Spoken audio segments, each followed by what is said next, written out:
Alors, enchanté. Donc, ici, on a… Moi, je suis Jean-Paul. En fait, j'ai été 20 ans berger dans la montagne. Et puis, bon, il y a 10 ans, avec mon ex-compagne, on avait déscolarisé les filles qui aujourd'hui sont grandes et donc voilà, qui ne sont plus déscolarisées. D'accord. Et à ma droite? Alice, j'ai 2 enfants, de 4 et 6 ans. Je m'appelle Alice, j'ai 2 enfants de 4 et 6 ans qui sont en unschooling et pour qui j'ai refusé les contrôles d'inspection académique et le contrôle de la nuit pour la 2e année. D'accord. Je te mets juste, voilà, comme ça. Hop là. Est-ce que c'est mieux au niveau du son? Oui, ça sera la parfait. D'accord, ok. Parfait. Alors peut-être on peut juste se rapprocher un petit peu déjà, que ça aidera pour le son. Voilà, je vais mettre ça comme ça. Parfait. Donc, oui, qui veut commencer à propos des enfants? Après, moi, je veux bien raconter. C'était pas non plus le même contexte qu'aujourd'hui. Et bon, parallèlement, moi, j'ai toujours vécu en autonomie. J'ai jamais été travailler de ma vie. Donc, c'est sûr que je vis sans eau, sans électricité. Il n'y a pas de salle de bain, il n'y a pas de WC. Voilà. Et l'école à la maison, c'est fait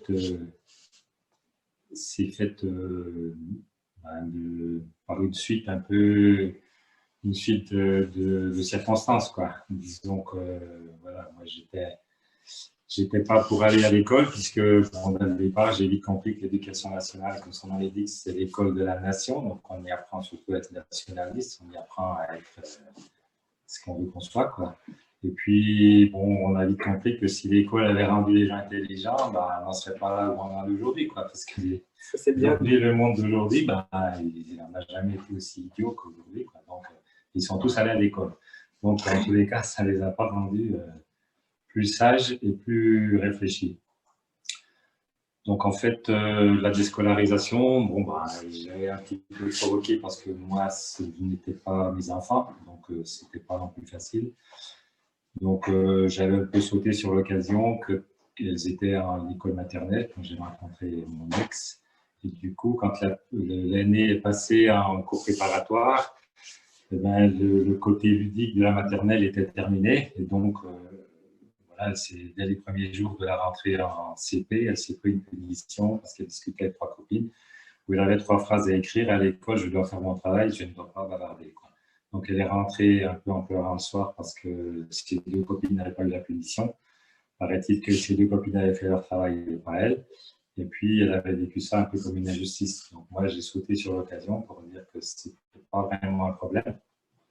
J'allais écrire un petit mot dans le cahier du jour. Et donc, sur le cahier du jour, j'ai écrit gentiment à l'instit est-ce qu'un pédagogue n'a pas d'autre moyen que la punition pour se faire respecter? Est-ce que cette méthode utilisée dès l'enfance développe l'épanouissement, l'intelligence ou plutôt l'obéissance et la soumission? Et troisièmement, est-ce que si le langage servait à expliquer les choses, à donner le goût d'apprendre plutôt qu'à commander, imposer et punir? Donc, à partir de là, il a convoqué la maman immédiatement à l'école en refusant de me recevoir parce que je n'étais pas le représentant légal. Et puis, bon, il a baratiné la maman en disant que si on soutenait la petite, il était grillé, il pourrait plus se faire respecter et tout ça. Donc, voilà, mon ex m'a dit, bon, on ne va pas faire toute une histoire et tout ça, elle fait ses 3 lignes, c'est tout. Et moi, j'ai dit, ah, non, ça se passe pas comme ça.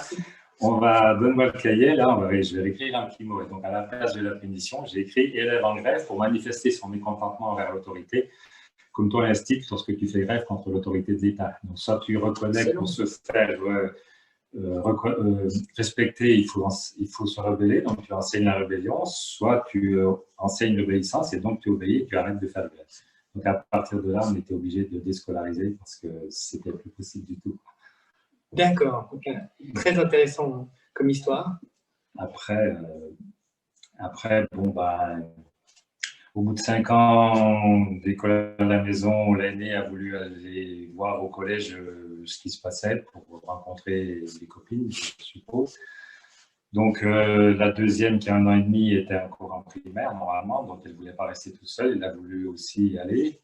Donc, elle a passé un test pour rentrer au collège, où elle a été acceptée, donc avec une année d'avance. Et là, c'était aussi une expérience intéressante, c'est que, bon, on avait dit dès le départ, on fera à peu près 1 heure et demie d'école par jour, c'était plutôt 1 heure et demie par semaine, parce que le matin, elle se levait, elle partait faire les cabanes, elle partait s'amuser dehors, elle rentrait juste pour manger, elle ne voulait pas.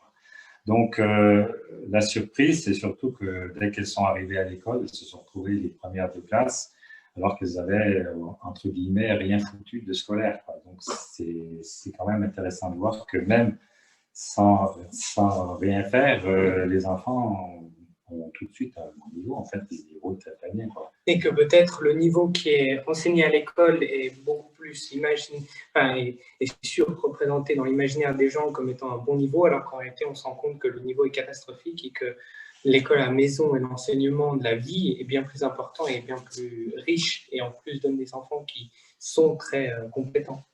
Oui, ça fait des enfants différents de toute façon. Oui. Et Alice, tu voulais réagir sur le sujet et parler de ton histoire, de ton expérience?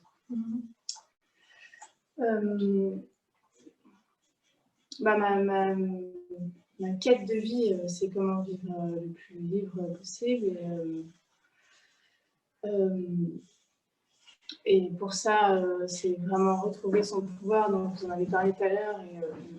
Et c'est la clé, c'est vraiment la clé du changement. Là, si on veut un changement, et on se rend bien compte qu'il commence tout petit, en fait, et que aujourd'hui, pour être bien dans son axe et incarner vraiment ses valeurs, et déjà, il faut les connaître.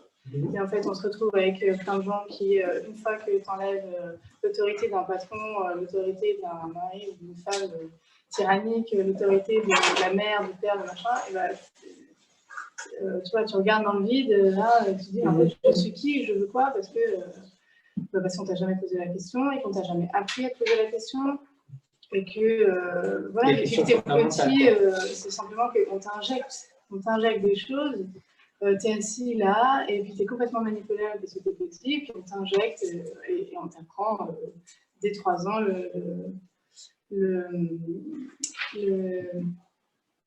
la soumission, quoi, la soumission à une autorité extérieure, et à plaire à l'instit, et à plaire aux parents, et voilà, tu n'apprends que ça en fait. Au-delà du contenu, c'est ça pour moi qui est vraiment très grave, et que là on est tous sur plusieurs générations, une fois qu'on veut vivre libre, on doit déconstruire tout ça, parce que c'est depuis petit qu'on a appris juste à obéir à un maître extérieur, et qu'on nous a jamais appris que le maître est à l'intérieur. Voilà, donc pour moi c'était une évidence. C'était une évidence que j'allais pas perpétuer ça, et que je pars de l'idée que ça vaut pour tout le monde, que la contrainte nous freine. Dès qu'il y a une contrainte extérieure, et en fait, si on m'impose un truc, je vais avoir la flemme de le faire, et puis je vais mettre 10 ans à le faire et ce sera mal fait. Que si je m'intéresse demain à la calligraphie chinoise, ça peut sortir de nulle part, mais si c'est vraiment un élan du cœur, je vais y mettre toute mon énergie, et puis je vais faire peut-être que ça, et ce sera passionnant, et voilà, et parce que personne n'attend rien de moi. Oui, c'est un élan de créativité. En gros, c'est parce que un des fonctionnements de l'école, moi je témoigne aussi de mon côté, parce que j'ai fait l'école à la maison. Mes parents ont décidé de me donner la chance et l'opportunité, parce que c'est moi qui l'ai demandé, qui l'ai même supplié. Parce que petit, on a fait des essais, autant école privée que école publique, école alternative ou pas. Et en fait, je revenais à la maison et je disais, papa, maman, je ne veux plus aller à l'école. Les enfants sont méchants, ou la maîtresse ceci, ma maîtresse cela. Et en fait, j'étais déjà confronté, et je parle de ça il y a 20 ans, à des problèmes de discipline, où je disais à ma mère, dans 1 heure de cours, on fait 50 minutes de discipline et 10 minutes d'enseignement, d'apprentissage, et moi j'avais envie d'apprendre. Et c'est à ce moment-là où elle m'a dit, bon, on va faire à la maison. Et grâce à leur dévouement, parce que souvent on parle de faire l'école à la maison, mais c'est une démarche où dès qu'on sort du cadre, on perd toutes les aides et les supports qu'on aurait pu avoir du cadre. C'est-à-dire du moment qu'on déscolarise l'enfant, alors déjà je précise juste pour la Suisse, en tout cas, la scolarité n'est pas obligatoire, c'est l'enseignement en fait, l'instruction exactement, merci. C'est l'instruction qui est obligatoire et pas l'école. Il y a encore beaucoup de parents, quand j'aborde ma question, qui me disent oui mais l'école c'est obligatoire. Non, l'école, c'est pas obligatoire, mais encore une fois, on ne connaît pas. Et puis, en plus, c'est les parents qui ont été à l'école qui ont déjà appris l'obéissance, donc ça ne leur viendrait même pas à l'esprit de remettre en cause cela. Alors maintenant, on voit, hein, d'ailleurs, c'est assez impressionnant, Macron qui a annoncé il y a quelques jours vouloir rendre l'école obligatoire en France début 2021. Donc, on voit que le plan, c'est clairement de nuire aux enfants et d'empêcher les parents de pouvoir les sortir. Parce qu'on se met compte que si on commence pas l'éducation à être servile, à être dominé et à suivre les ordres depuis petit, ça marche beaucoup moins bien. Ça fait, comme tu disais, ça fait des enfants différents et donc ça rendra forcément des adultes différents aussi. D'où le fait qu'aujourd'hui, même si ça peut faire peur, l'enseignement à domicile est encore plus pour moi le homeschooling, parce que moi, je ne prends pas le programme scolaire pour le faire à la maison.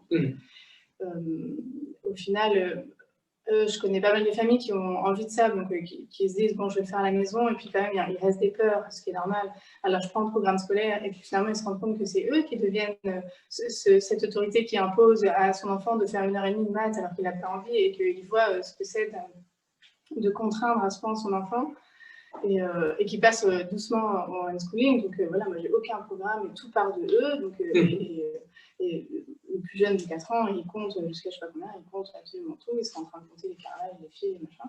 Et il apprend tout ça, il adore ça. L'autre, par contre, jusqu'à 6, 7, et pourtant il va avoir 6 ans et après il s'en mêle les pinceaux. Et je ne sais pas quand est-ce que ça se. Quand est-ce que ça va s'harmoniser pour lui, les mathématiques et tout, et je m'en fous en fait, parce que tout ça c'est valable, cette espèce de truc à atteindre, et pour être dans le faire, et pour s'insérer. Mais on va s'insérer dans quoi? Parce que là, tous nous ici, on en a marre de ce système, donc je ne vais pas essayer d'aplatir mes gamins pour qu'ils s'insèrent dans un système dans lequel moi-même j'ai pas envie. En fait, est-ce que la vie, ça peut pas être juste contempler, quoi, enfin vivre au quotidien, et puis si on passe notre journée à faire des confitures, et bien là on a compté le nombre de kilos, et puis le nombre de sucre qu'il nous faut, les proportions, les machins, on va faire plein de choses. Et si on a fait que ça, mais c'est très bien, et si on sait jamais que l'année de Vercingétorix se fait ensemble, mais moi je m'en fous complètement. Il y a plein de choses aussi, on se remplit la tête de plein de choses, et là si on parle de vivre un nouveau paradigme, une nouvelle terre et tout, c'est bon, on va pouvoir faire le ménage de toutes ces injonctions d'atteindre quoi que ce soit en fait. Si un gamin il a envie de passer toute sa journée à faire du piano ou à lire ou à rien faire, même à rien faire, est-ce qu'on a le droit de rien faire? De moins en moins, même les adultes n'ont plus franchement le droit de rien faire. On les force. Le homeschooling, pour moi, c'est un acte militant, au sens de promouvoir la vie. Simplement, on se dit, non, en fait, mon gamin, je ne vous le donnerai pas. Déjà, je ne vous le donnerai pas à l'école. On l'a déjà donné à leur naissance, et si on avait su, on ne l'aurait pas fait. Je ne l'aurais pas fait, mais et je ne vais pas vous le donner pour que toute la journée, ils soient entre 4 murs, je ne sache pas ce qui se passe. Et puis là, tu vois, il y a plein de trucs dans la tête. Au sens propre comme au sens figuré, parce que maintenant, on voit qu'avec les mesures... L'aiguille, elle va être autant physique. C'est ça. L'aiguille qui était déjà depuis des années mentale, elle va être de plus en plus physique. D'un point de vue personnel, je dirais aussi que l'école... Moi, j'ai travaillé avec un ami à moi, s'il regarde la vidéo, il se reconnaîtra, qui est sociologue et qui a fait une enquête sur Genève, le canton où je suis, sur les écoles et les cycles d'orientation et les violences qui s'y passent. Il a écrit un livre qui s'appelle « La délinquance juvénile ». Et ce qui est décrit, c'est juste hallucinant. Quand on a conscience d'une certaine violence à l'école, on ne se rend pas compte à quel point elle peut être forte. Et juste après avoir écrit ce livre, il a été complètement exclu du système.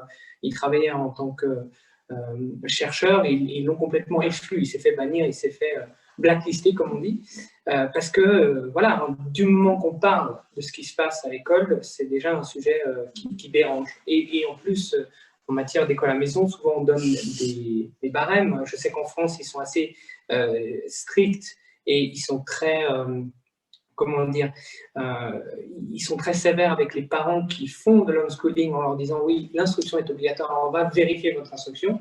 Par contre, quand un enfant ne sait ni lire ni écrire à l'école, tout va bien.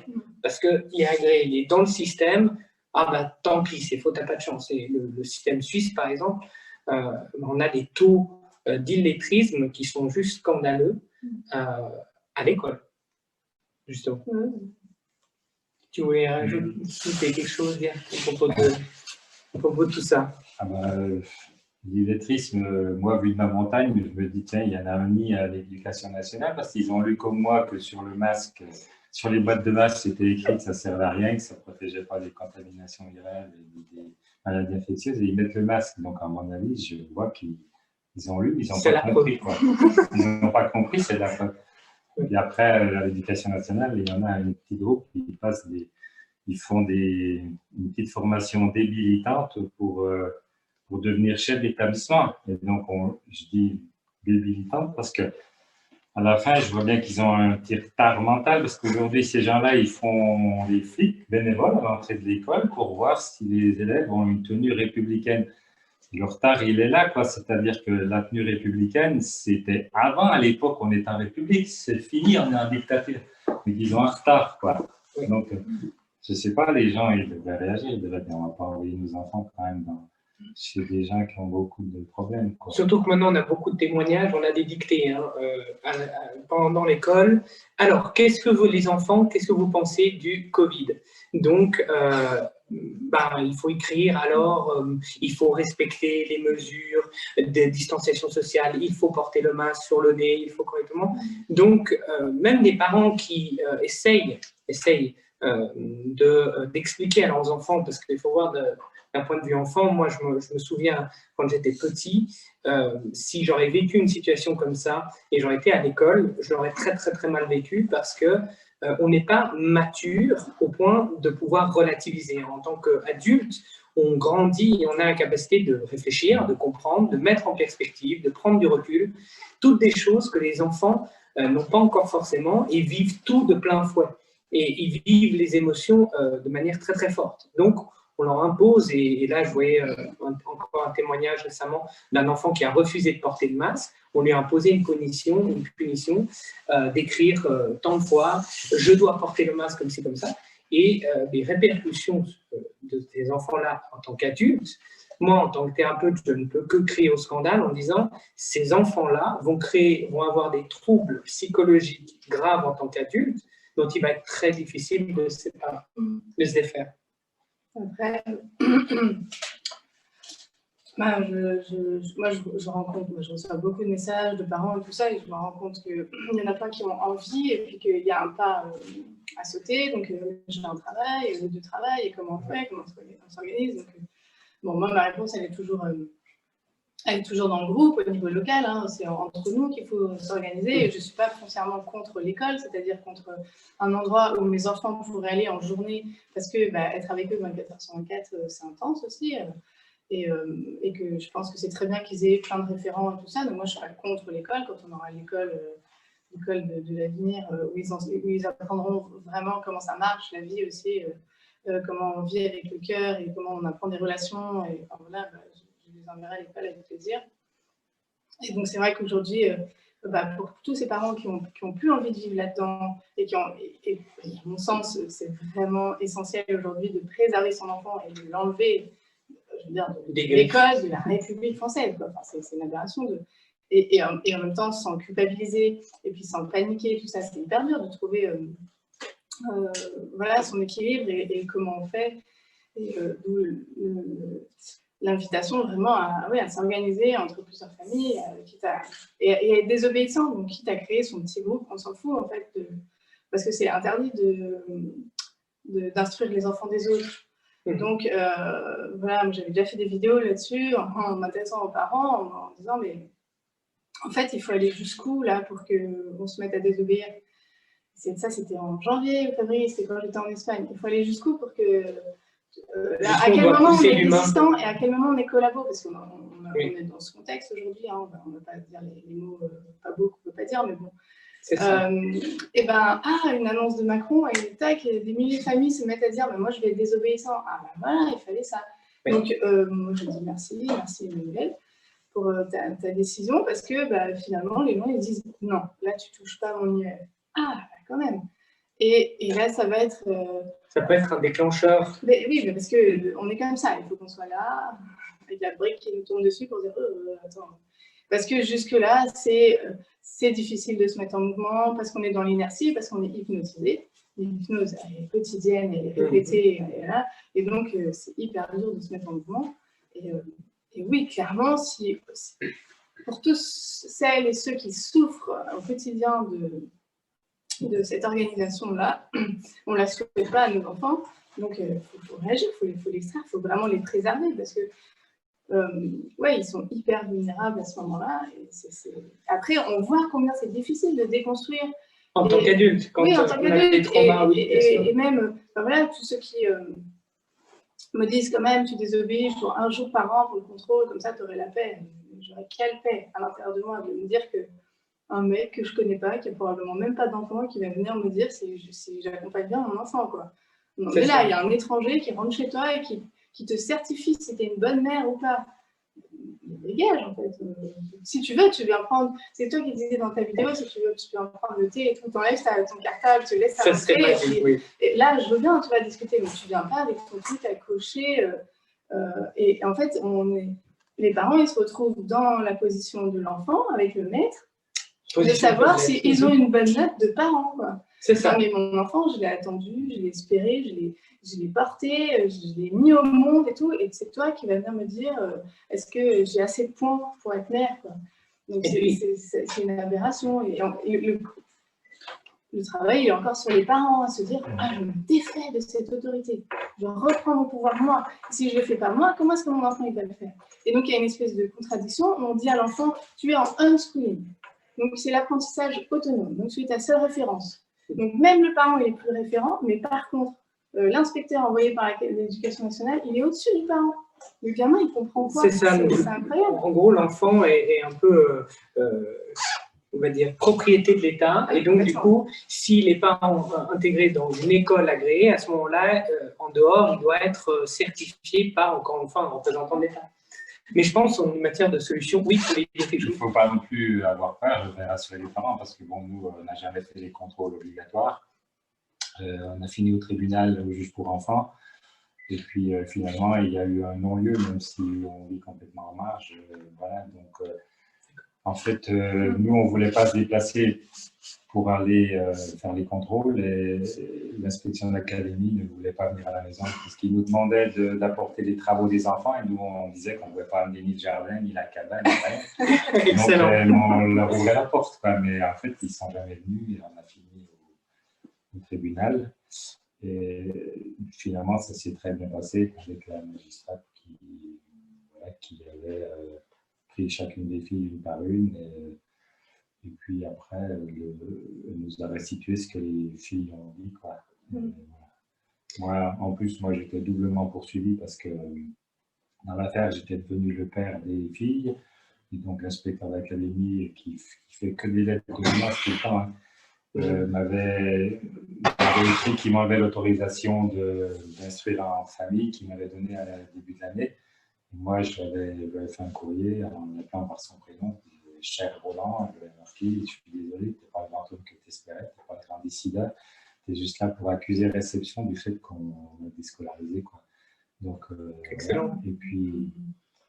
C'est bien pour des solutions, parce qu'en fait, maintenant, on est dans une situation, les parents se disent, ça urge, il faut absolument pouvoir, pour les parents qui commencent à s'éveiller, se dire, voilà, comment on peut rendre l'éducation à la maison, l'école à la maison et l'école de la vie, j'ai envie de dire, accessible. Et puis, il y a l'idée, quand même, moi, mes parents ont eu à cœur énormément cette question-là, de bien faire en termes de qualité d'enseignement et de transmission. Parce que, effectivement, on peut largement remettre en question les programmes scolaires de base. On voit bien que ces programmes-là ont basculé très vite vers des notions qui ne servent qu'à la rentabilité. Donc, comme tu disais au début très justement, on finit par avoir une société d'idiots, même s'ils ont tous fait l'école. Puis moi, je tiens à dire aussi qu'il y a des enseignants dans le domaine scolaire, des enseignants qui sont pris dans ces structures-là, qui sont aussi des humains, et qui réalisent l'atrocité qui est en train de se faire, hein, parce que quand vous obligez des enfants à porter toute la journée un masque à l'école, qu'ils sont censés étudier et apprendre des choses, et que vous, en tant que professeur, vous êtes en gros la main du bourreau qui vient appliquer ces mesures. Il y en a, j'ai reçu des témoignages d'autres lanceurs d'alerte ont transmis ces témoignages-là, de professeurs qui sont prêts à tout quitter, à arrêter, de sortir du système scolaire étatique et de proposer leurs services pour proposer un enseignement différent, parce qu'ils se rendent compte que ce qui est en train de se passer est complètement immoral. Il y a une très grande proportion de parents qui font l'instruction en famille qui sont des enseignants. Et c'est ça. Qui sont encore un site qui était enfin, il y a vraiment une grande proportion. Ce qui peut apporter la qualité et aussi une partie de sécurité pour les parents qui voudraient... Oui, voilà, pour ceux qui ont besoin d'une transition. C'est ça. Et après, bon, moi, je crois vraiment à un moment à la voie de la désobéissance, parce qu'on ne nous laisse pas trop le choix, et puis qu'à un moment, il faut savoir ce qu'on veut aussi. Donc, si on ne pose pas notre nom, voilà, on donne ça, ça, ça, et on peut les mains, les gens, mais ça ne plus rien, et jusqu'où on va, quoi. Donc, et moi, je le fais vraiment... comment dire, je ne suis pas là pour démonter un système ou quoi, c'est juste, bon, vous allez jusque-là, tant que ça ne me concerne pas mes enfants, je m'en fous, mais là, non, voilà, juste non. Et puis, je suis un peu curieuse aussi de voir ce que ça va donner, je ne vois pas bien comment, je sais que ça arrive, hein, qu'il y a des gens qui en enlèvent les enfants et tout, je connais beaucoup d'histoires atroces comme ça, mais j'y crois pas trop, j'arrive pas à y croire, je me dis, bon, qu'est-ce qu'ils vont faire, en fait il n'y a qu'à voir mes enfants, qu'est-ce que tu vas faire juste parce que je refuse le contrôle. Donc, je ne sais pas, j'ai pas de nouvelles. J'étais censée aller chez le substitut du procureur, je ne sais pas quoi, là, en septembre. Et puis finalement, ça a été ou reporté ou le dossier s'est perdu. Enfin, je ne sais pas, moi, je me sens très protégée par rapport à ça. Donc, on verra. Mais en fait, l'idée, c'était aussi de partager cette démarche-là pour montrer aux parents qu'on peut désobéir, qu'on a envie, tout va bien. Ils sont encore là, donc c'est génial, c'est un deuxième témoignage. Et là, je pense qu'il y a plein de familles maintenant qui vont le faire. Et notamment, qu'est-ce qu'on peut faire on peut récupérer nos enfants, puisqu'ils ne nous appartiennent pas. C'est les propriétés de la République française. Et voilà, ils appartiennent à la République française quand ils ont été enregistrés à leur naissance. Et donc, un petit courrier bien senti à l'administration là-haut pour leur dire « Ah, au fait, leur acte de naissance, il ne vaut pas accord. » Alors, justement, mes enfants, et donc tu les récupères, et après tu les gardes avec toi. Ça, c'est un sujet pour que les gens qui suivent cette conférence puissent comprendre l'organisation qui va être abordée en 4e position. Après donc les lois, on va parler en dernier de la désobéissance de manière générale, et donc on va reparler de ce que tu parlais juste maintenant, qui est qui fait partie de la fraude du nom. Donc oui. Peut-être tu voulais rajouter quelque chose à propos. Ouais, je me rappelle que quand on avait déscolarisé, il y avait quand même beaucoup de gens qui disaient quand même, les enfants, il faut bien qu'ils sachent lire et écrire. Et du coup, ça me dégonflait un peu. Là, je disais, écoute, quand tu te promènes dans la campagne, sur un chemin, tu te promènes, d'un seul coup, tu arrives sur une pancarte propriété privée, défense d'entrée. Puis si tu sais lire, tu fais demi-tour. Si tu ne sais pas lire, tu continues à te promener, quoi. Donc, on peut toujours remettre en question. Et aujourd'hui, je me dis, bon, l'école. Pourquoi faudrait apprendre les maths et l'anglais si c'est pour obéir je veux dire, peut-être qu'ils vont donner les ordres en anglais ou ça va être codé des chiffres, j'en sais rien. C'est pour ça que ça ne sert à rien de leur apprendre quoi que ce soit. À mon avis, ça ne sert plus à rien. Donc les gens devraient dire. Si c'est pour obéir, il n'y a pas besoin de réfléchir pour obéir, il y a juste à obéir. Donc c'est même pas la peine d'aller. Ça devient une garderie et ce n'est pas la peine d'envoyer des enfants dans une garderie. Pourquoi faire J'aime bien extrapoler leur stupidité jusqu'à l'absurde. Oui, c'est une manière aussi de dédramatiser le sujet déjà, et puis je pense, et puis surtout de faire réaliser à certaines personnes ce qu'on est en train de faire. Moi, c'est vrai que mon expérience à l'époque, c'était déjà difficile, et je parle d'il y a 20 ans, en matière du niveau et de la transmission, vu que, en fait, ce que les parents ont comme conception, peut-être pour la plupart, je pense, c'est vraiment une idée de transmettre le savoir.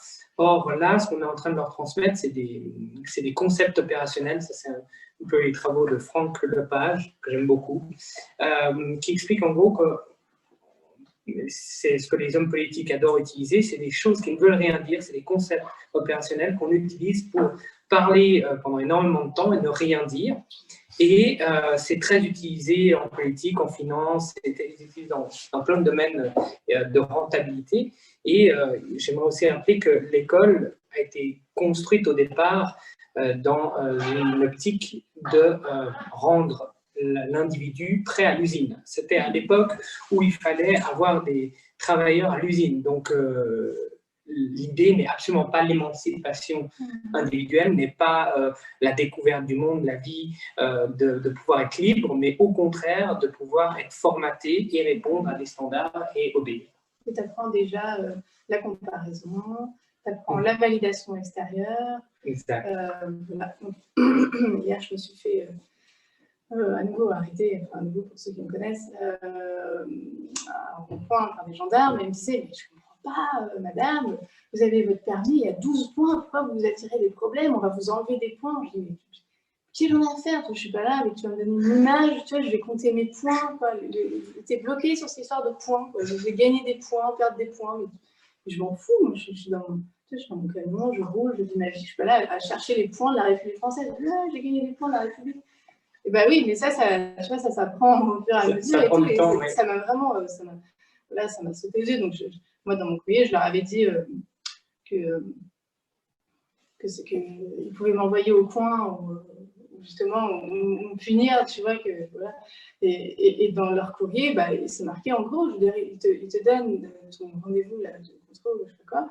Et ils te disent, et si tu n'y vas pas, c'est temps de prison et machin d'amende. C'est à chaque fois dans tous les courriers. Donc forcément, si tu n'es pas un peu droit en toi, tu vois ça, tu trembles. Quoi. Ouais. Les mecs, ils te parlent d'enfants, ils t'envoient ton premier rendez-vous, ils te parlent déjà de prison. C'est un truc de fou, quoi. Et voilà, c'est comme ça qu'on est tenu. Oui, ça marche très bien. Et ça marche, c'est incroyable parce que voilà, on a toujours appris on va être noté par l'extérieur. On pourrait très bien inventer une façon de s'auto-évaluer, de se dire, est-ce que moi-même, je suis satisfait de ce que j'ai fait, de ce que j'ai rendu, de ce que j'ai offert, de ce que j'ai gagné. C'est toujours passé à l'extérieur, et comme ça, les gens à l'intérieur, ils sont vides. Ils sont vides d'eux-mêmes, et alors comme ça, on peut remplir tout ce qu'on veut, et puis ça donne ça, aujourd'hui, des populations tout à fait manipulable, et c'est tellement évident, c'est tellement simple, la recette elle est tellement simple, et elle marche toujours encore. Et on comme le dit le dicton, plus c'est gros, plus ça passe. Hein. Quand des fois on a des mesures, on se dit mais non. Moi, pour juste dire un mot sur la santé, quand on a vu l'obligation du port du masque après le pic épidémique, on s'est dit mais non. Mais si, ils l'ont fait, et les gens ils le font, mais c'est incroyable. On se dit des fois, on est en train de vivre, en fait, on parlait on parle souvent en famille de 1984 et de George Orwell, on parle d'une dystopie, mais c'est vraiment ce qu'on est en train de vivre. Et des fois, moi, des fois, personnellement, je me réveille et je me dis, bon, demain, je vais me réveiller, c'était un gros mauvais rêve, et puis ça va être ce qu'on avait avant. Et en fait, non. Et comme je disais au début, ça fait partie d'un plan, et l'école s'est dégradée, comme la santé d'ailleurs. Et maintenant, on applique des choses qui sont absolument hallucinantes pour les enfants, justement. Après, par rapport à ces pauvres gendarmes, il ne faut pas vraiment en avoir peur. Moi, j'aime bien leur demander qui est l'homme dangereux sur Terre, quoi. Celui comme moi qui a les mains dans les poches, ou celui comme eux qui ont un flingue accroché à la ceinture, parce qu'un flingue, ça sert qu'à tuer. Donc, c'est bien de leur poser la question. J'ai remarqué que ça les perturbe un grand coup. Alors, pour l'anecdote, donc c'était en Rhône-Alpes. Aucun avait le masque. Et donc, ils s'approchaient quand même de moi et je leur dis, mais le virus, il n'est pas arrivé en Rhône-Alpes, c'est trop fort, c'est quoi? Et là, ils me disent, non, mais tout ça, c'est une vaste escroquerie. Ah. Donc, il n'y avait aucun gendarme, c'était une bonne dizaine quand même autour de moi. Aucun n'avait de masque, donc j'étais dans la voiture des gendarmes à faire mon audition libre. Il était à moins d'1 mètre de moi. Donc ça existe, donc j'ai pu leur passer le message comme quoi on avait besoin d'eux. Et qu'ils sont censés être là pour nous. Et Très bien. Ils se trompaient de cible, mais il était très écourant. Je pense qu'il était très mal. Voilà, Vincent, il s'appelait Vincent. Si tu m'écoutes, je te fais des gros bisous. Parce que j'avais vraiment envie de lui faire un gros câlin et on a eu une conversation de. Là, il me disait, là, je parle en être humain. Ah, c'est rare de nos jours et c'est beau. Ouais. Il en faut de plus en plus. Tu voulais rajouter quelque chose? Je ne sais pas, au niveau temps, on en est où à peu près pour les différents sujets de conférence? On attend Maître Lumière. D'accord. Donc on a encore 5 minutes. D'accord, très bien. Parfait. Oui, à propos du sujet, on pourrait parler aussi dans ce qui est le homeschooling, en fait, la démarche, tu parlais d'une démarche locale, ce serait une démarche de parents qui se mettraient ensemble. Qu'est-ce que tu as comme idée, comme vision à propos de la démarche locale? Nous, on a essayé de... dans toute la démarche que j'opère, et notamment avec OneNation, on a créé donc, ces réseaux sur Telegram, qui est l'équivalent d'une messagerie comme WhatsApp et tout ça. Donc, j'invite vraiment les gens à créer des groupes très locaux. Donc, il y a un blabla général pour qu'on puisse échanger pour tous ceux qui ont des valeurs communes, parce que ça fait du bien de sentir qu'on n'est pas seul. Et puis après, faire des groupes vraiment locaux. Et il n'y a pas besoin d'être beaucoup, quoi. À 3-4 familles, tu fais tourner une espèce de... Je ne sais pas quelle forme ça prend. Il suffit d'un lieu ou d'aller de famille en famille, et puis il y en a 2, 3 qui gardent les enfants des autres, et vraiment se reconnecter comme ça et sentir que et qu'on n'est pas seul, et puis qu'on peut conserver une activité, parce qu'il ne s'agit pas de se perdre là-dedans et puis de ne plus exister. Là, moi, je l'ai fait, c'est tu vois, trouver l'équilibre entre une activité professionnelle, une activité personnelle, et puis accompagner ses enfants, parce que pour moi, le homeschooling, ça demande beaucoup de présence, puisque soit ton enfant il vit, et puis à chaque fois que ça émane de lui, donc quand il a une demande, il faut être là, quoi. Il faut être là pour répondre à sa demande, bien qu'il apprenne qu'on ne soit pas toujours disponible. Donc voilà, ça demande des référents. Et puis en dehors de la lecture, donc ça c'est des trucs, mais qu'est-ce qu'il va apprendre à lire? Et puis comment il va faire des copains à la sociabilisation? Oui, parce qu'en dehors de l'école, tu rencontres personne. Voilà, si tu n'as pas d'école, tes gamins ne rencontrent personne, alors qu'en fait, moi, ils sont tout le temps avec moi, et donc ils n'ont pas cette barrière de l'adulte et l'enfant. Ils arrivent et disent, moi, elle a 4 ans. Et hop, et t'as ça chez toi, et direct, et en fait, là, il va s'asseoir à côté de toi, il va te poser les mêmes questions qu'à moi, il n'y a pas cette espèce d'autorité qui doit vraiment se soumettre. Il n'y a pas de distance.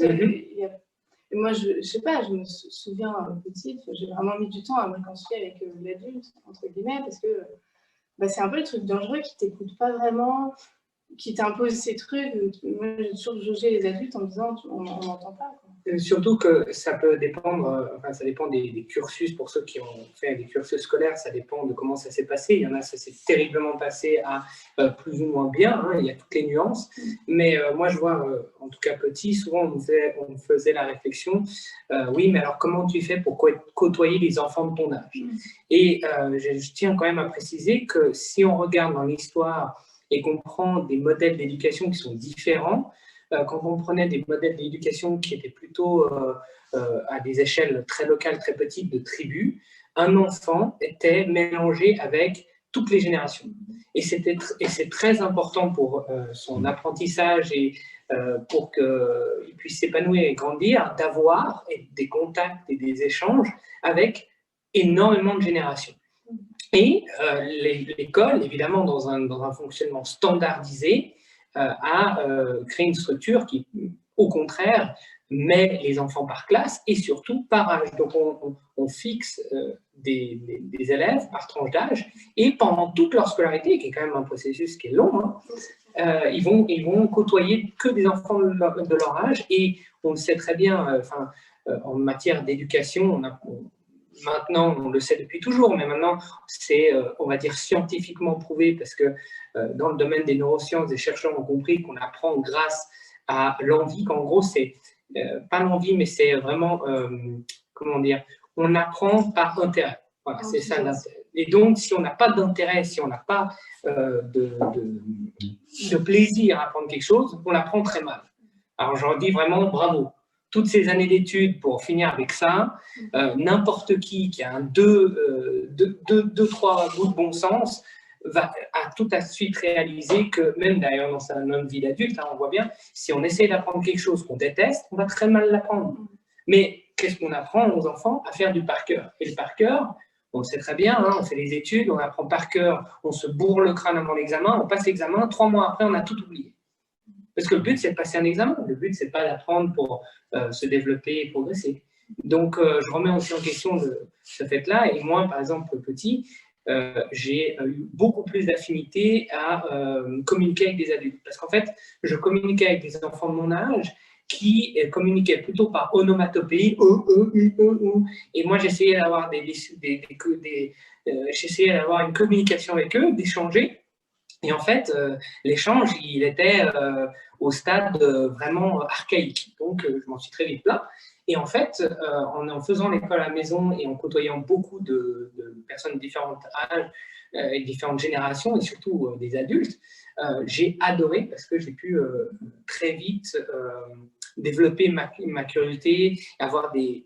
Ouais, on parlait avant d'école de la vie. Moi, j'ai pu avoir des contacts avec des adultes. On a pu débattre de sujets, on a pu raisonner, réfléchir. Et ça nous... Contrairement à remplir une salle, suivre une dictée et puis ne pas pouvoir débattre de sujets de vie. Ça fait que tu es légitime aussi à exister, à être et à partager dès petit, quoi. Il ne faut pas attendre un certain âge pour avoir une place. Et moi, je le vois entre du coup, les deux qui ont 4 et 6 ans. Et le plus âgé, il a aucun problème à demander au plus jeune combien il y a de pommes. Parce que lui, il n'y arrive pas. À aucun moment, il se dit je devrais, les plus petits, c'est la honte. Ou je sais pas quoi, il s'en fout en fait. Et inversement, ils se croisent. Et une autre chose dans ce que tu viens de dire, c'est que c'est frappant. Tu te dis ok, je suis responsable d'un grand groupe de gens. Donc, comme l'est Emmanuel aujourd'hui et Jean-Michel, c'est ça? Bancaire, c'est Jean-Michel, je sais pas son prénom. J'ai tous ces enfants à prendre soin. Qu'est-ce que je fais? Je m'informe. Comment ça marche un enfant? Comment ça marche dans son cerveau? Comment est-ce que je peux au mieux l'accompagner? Avec toutes les connaissances qu'on a, on sait très bien comment accompagner un enfant au mieux. Et là, tu mets en application quand tu fais ça avec le cœur, tu vois, quand tu es vraiment dans l'amour de ce que tu fais. Et les mecs, ils font le boulot. Donc, à un moment, est-ce que ça va nous sauter aux yeux qu'on n'est pas là pour le bien du peuple? C'est quand même, c'est une évidence chaque jour. Et comment est-ce qu'on peut, comme ça, donner son enfant à un système qui fait l'inverse, en fait, qui s'en fout? On a plein de données pour se dire, voilà comment on devrait accompagner, voilà comment un enfant apprend et tout ça, et nous, on fait l'inverse. Donc, on voit bien que le dirigeant, c'est comme... comment être un bon leader et comment bien accompagner un grand groupe dont on est responsable. Et on voit bien que le but n'est pas de prendre soin, n'est pas de faire des humains en bonne santé. Exact, autant d'un point de vue enseignement que d'un point de vue santé. Peut-être un dernier mot que tu vas rajouter. Il semble que le problème aujourd'hui, c'est les parents, c'est parce qu'ils ne veulent pas non plus se remettre en question. Donc, ils sont tous en train d'aller travailler à 2 par couple, alors qu'ils pourraient travailler qu'à 1, ils pourraient être quelqu'un qui s'occupe des enfants. Et en fait, c'est ça, ils ne veulent pas changer. En fait, ils voudraient que ça change, quoi. Ils ont peur de changer. Ils ont peur. Je ne sais pas s'ils ne veulent pas, ils ont peur. On a créé aussi une situation économique qui fait qu'avant, salaire par ménage suffisait à faire vivre tout le monde, et maintenant, c'est très souvent 2 salaires si on a une vie en ville, etc. Avec, oui, bien sûr, avec plein d'accessoires en devis, on pourrait. Oui. Parce qu'on s'attache à plus de futilité et plus de... Des moyens de vivre avec 10 fois moins, quoi. C'est ça. Et d'un autre côté, il faut bien comprendre que plus on gagne d'argent, plus on est consommateur. Je veux dire, l'argent, ça sert qu'à acheter des produits de consommation. Donc, On ne peut pas d'un côté préserver la planète, puis de l'autre côté vouloir continuer à avoir de l'argent pour pouvoir encore en consommer, quoi, pour pouvoir consommer. Donc, il arrive un moment, il va bien falloir que les gens ils changent.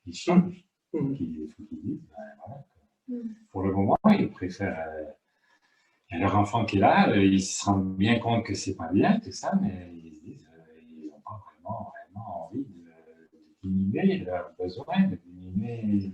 C'est peut-être plus que jamais le moment, avec ce qui se passe actuellement, que les parents réalisent ça. Et je pense qu'il y a plusieurs, comme on pourrait dire, électrochocs. C'est qu'avec la situation sanitaire, ce qui se passe maintenant à l'école, plus le fait qu'il y a beaucoup de parents qui, là on ne parle pas, mais la crise économique va entraîner énormément de chômage, va entraîner énormément de gens qui auront l'occasion, en tout cas, de remettre profondément en question leur vie. Oui, qu'au final, si tu passes du temps, par exemple, dans ton potager, le temps que tu passes pas, le temps que tu passes à aller travailler pour gagner l'argent, que tu passes pas dans ton potager pour avoir l'abondance là, au quotidien dans ton assiette. Oui. Et comme, parce que souvent, ça a été prévu comme une solution de facilité. C'est qu'on a dit aux gens, achetez de l'argent, travaillez, on s'occupe de tout pour vous. Et en fait, on s'occupe de tout pour vous, mais pas pour votre bien. C'est pas du tout valorisé. Oui. Les trucs, voilà, en fait, tout ce qui sert vraiment le monde, je veux dire, ceux qui fabriquent les routes, les plombiers, les électriciens, c'est les petits trucs de bas étage, alors que c'est eux qui font tourner la machine. Oui. Et donc, voilà, on apprend aussi à donner de la valeur et entre nous-mêmes, à ne pas dénigrer l'autre qui fait ça et à lui redonner de la valeur, de l'importance et avoir à nouveau envie de faire des choses qui sont pour la communauté, quoi. Et de ne pas être dans le monde des idées, le monde des idées qui nous a jamais fait croûter, quoi. Excellent, oui, c'est ça. Sur ce, je crois qu'on est prêt pour le prochain sujet.